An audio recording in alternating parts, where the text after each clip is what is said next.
Bismillahirrahmanirrahim. Alhamdulillah awak dhewe masih diberi nikmat, mugi-mugi saged ngaji istiqomah manfaat barokah fitini wa dunya wal akhirah. Bismillahirrahmanirrahim. Qauluhu wa ahsanul jima' iku ma yu'aqibuhu. Jadi ki masuk pada pembahasan proses jima' yang paling baik iku bagaimana. Qauluhu wa ahsanul jima'i utawi luweh bagus-baguse jima' utawa bersetubuh iku ma perkara yu akibu kang ngiring-iringi hu ing mapa nasyatun apa semangat. Ora mung semangat tok watibu nafsin lan baguse ati. Sing ketiga wa baqi syahwatin lan tetepe syahwat, sekerne syahwat. Jadi jima' bersetubuh sing paling baik iku dalam keadaan semangat. Nah, terus yang kedua dalam keadaan kerelaan hati. Jadi hatinya ini mau dalam keadaan kepenak. Yang ketiga ada sisa syahwat. Jadi syahwat iki dalam keadaan jima atau bersetubuh iki tidak dihabiskan semua. Soalnya nantinya kok dihabiskan semua itu menjadikan tubuh ini jadi lemes. Nah niku sing bermasalah. Mulane bandingane ngene wasyaruhu utawi ala ning jima iku ma perkara yu akibuhu kang ngiring-iringi hu ing ma. Lah sing ngiring-iringi apa? Ra'datun apa gemeter. Wadiku nafsin lan rupeke ati. Wa mautu a'dha alan matine pira-pira anggota. Wa husyanun lan pingsan semaput. Nah, jadi adapun ketika posisi proses jima yang di situ dianggap jelek, iku ketika nantinya seseorang yang jima iki mau dengan istrinya posisinya gemeter, nggak tenang. Lah niku sing bermasalah. Nah, nggak bisa maksimal. Terus yang kedua dalam keadaan hati ki nggak tenang. Lah iku juga bermasalah. Yang ketiga matinya beberapa anggota. Jadi anggota tubuh iki ada yang sebagian nggak berfungsi secara maksimal. Iku dalam proses jima juga nantinya nggak bisa baik. Nah, yang keempat pingsan. Jadi misalkan perempuan pingsan terus dijima karo suamine. Lah iku juga proses jima sing model seperti iku proses jima sing tidak baik, jelek memang menurut ulama. Jadi ulama menganjurkan ketika suami iku posisine jima istri, yo lakukan dengan nasyat, semangat.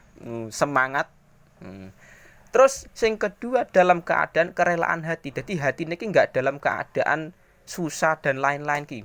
Nah, yang ketiga jangan dihabiskan syahwat tapi sisakan syahwat iku. Jadi nantinya kok misalkan enggak ada syahwat kok proses jima, wah repot. Nantinya jadi anak tidak bisa maksimal, tidak bisa baik. Dan niku sing bermasalah. Mulane perlunya kita ngaji kitab iki tahu oh ternyata dalam jima sendiri iku ada proses-proses yang membahayakan. Perkara-perkara yang membahayakan yaitu contohnya gemeter. Jadi tenang wae, tenang saja, jalani aja. Jadi proses jima dengan istri ki mau enggak usah gemeter. Apalagi dalam keadaan pingsan. Iku repot juga. Wa bugdu syakhsi lan sangite wong suwiji almangkuhi kang den nikah.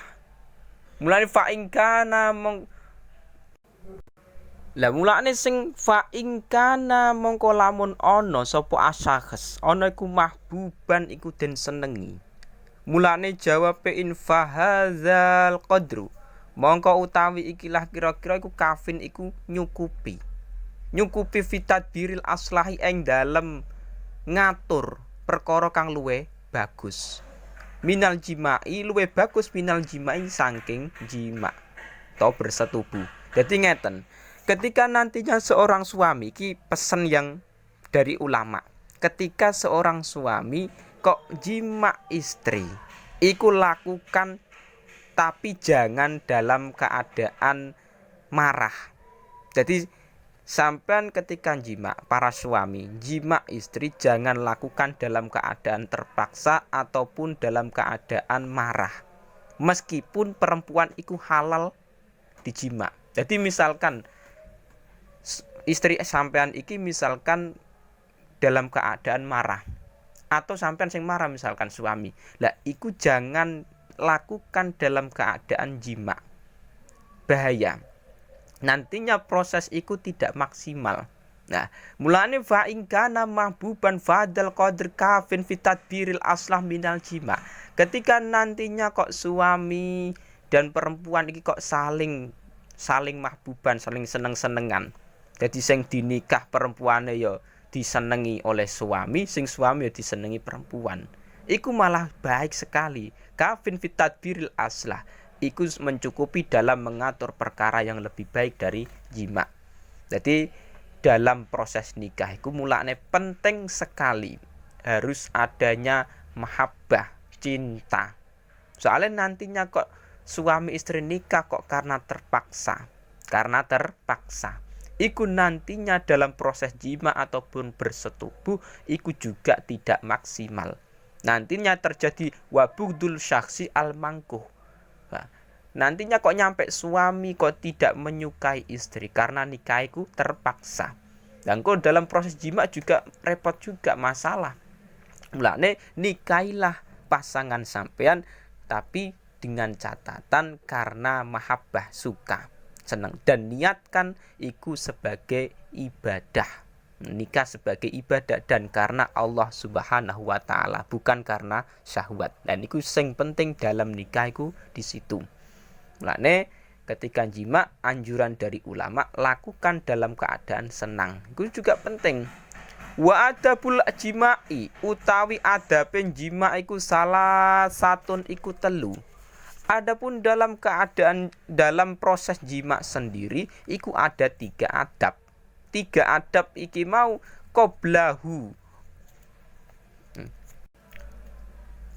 Qoblahu kang tetep ing dalam sedurunge jima. Jadi dalam proses jima sendiri iku ada tiga adab. Sing 3 pertama iku dilakukan sebelum jima.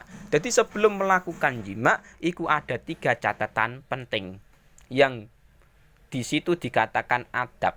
Wa salah satun lan telu halahu kang tetep ing dalam tingkah jima. 3 adab iki iku penting dalam keadaan jima iki mau.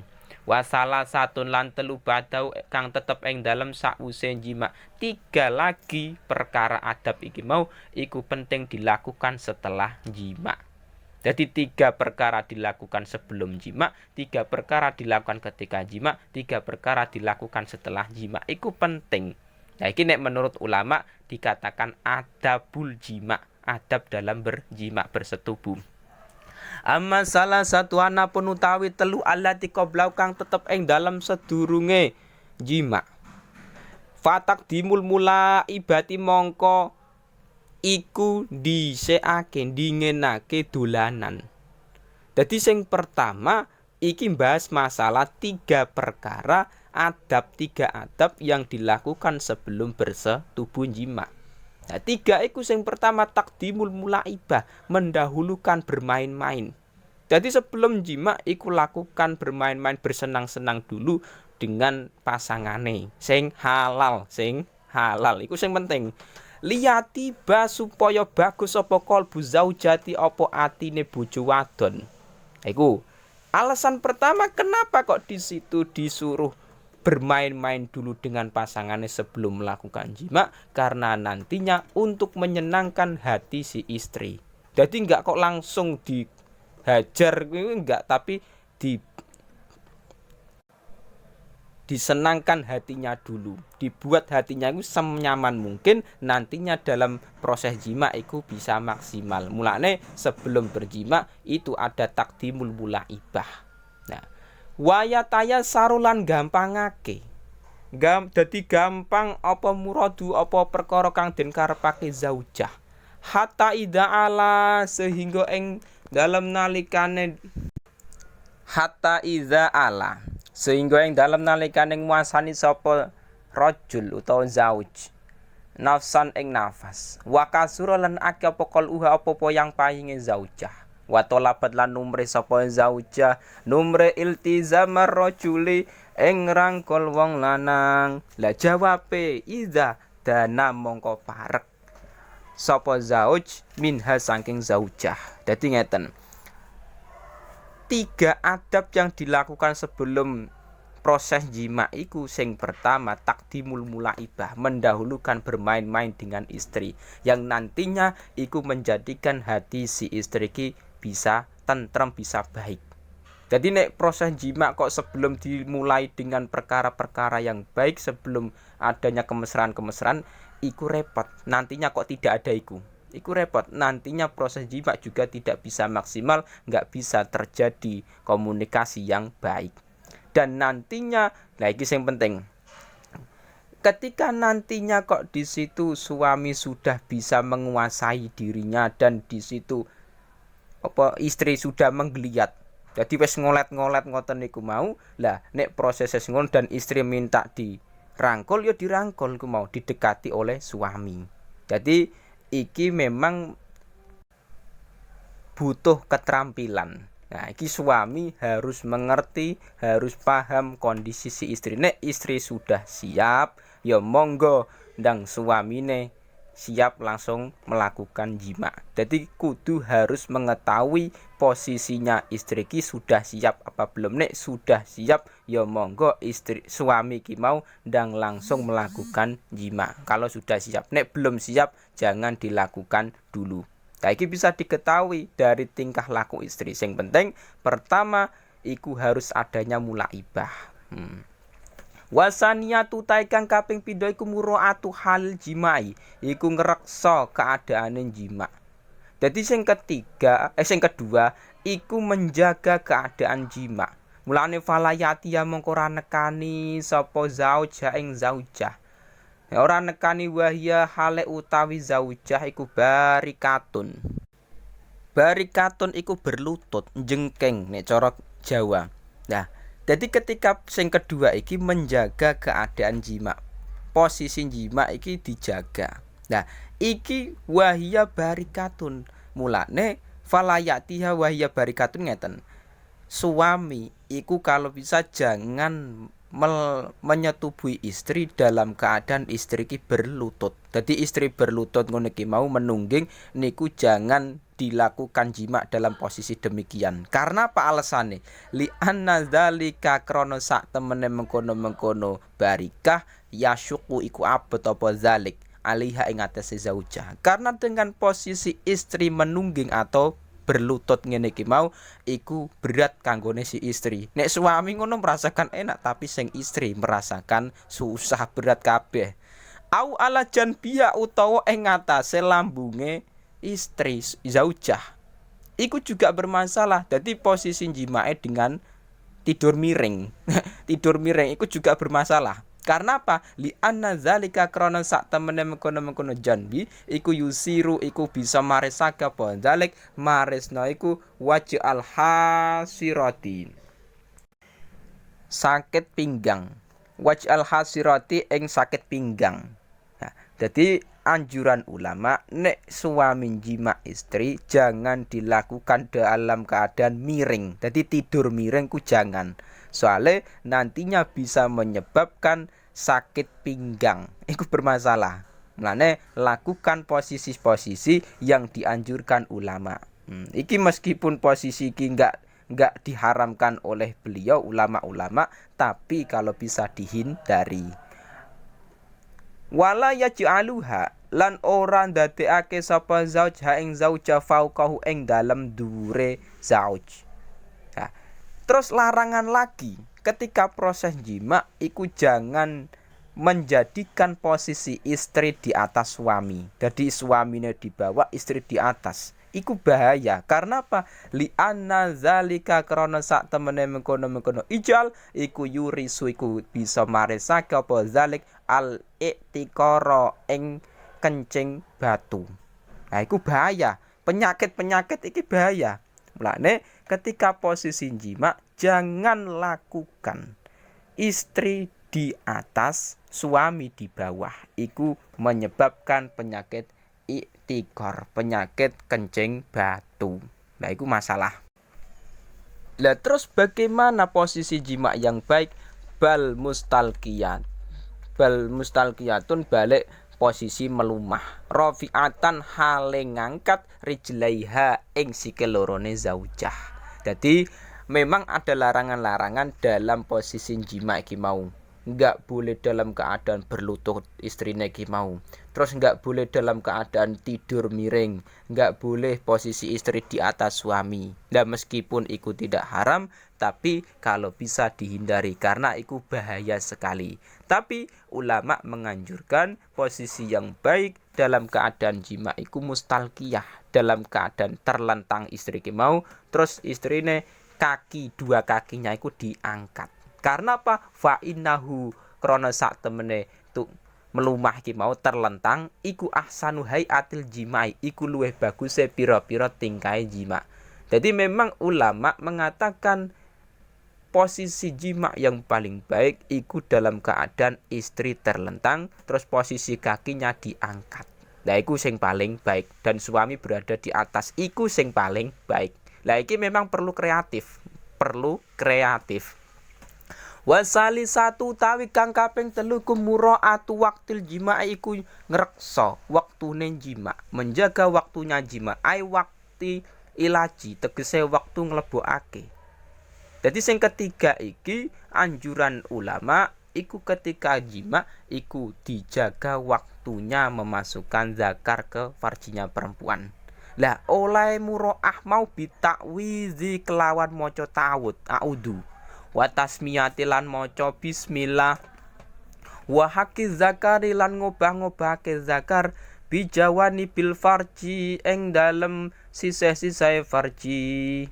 Nah, terus wagomzi satyaini lan meremas payudara loro. Wa nahwi zalika lan sepadane mengkono-mengkono takwid tasmiyah dan ilakhirihi. Bayane mimma saing perkara yuhariku kang ngubahake apa masyawata ing syahwate mar'ah zaujah ngono ae. Dadi sing ketiga iki memang menjaga waktunya jima, yakni waktu memasukkan zakar ke dalam farjinya istri.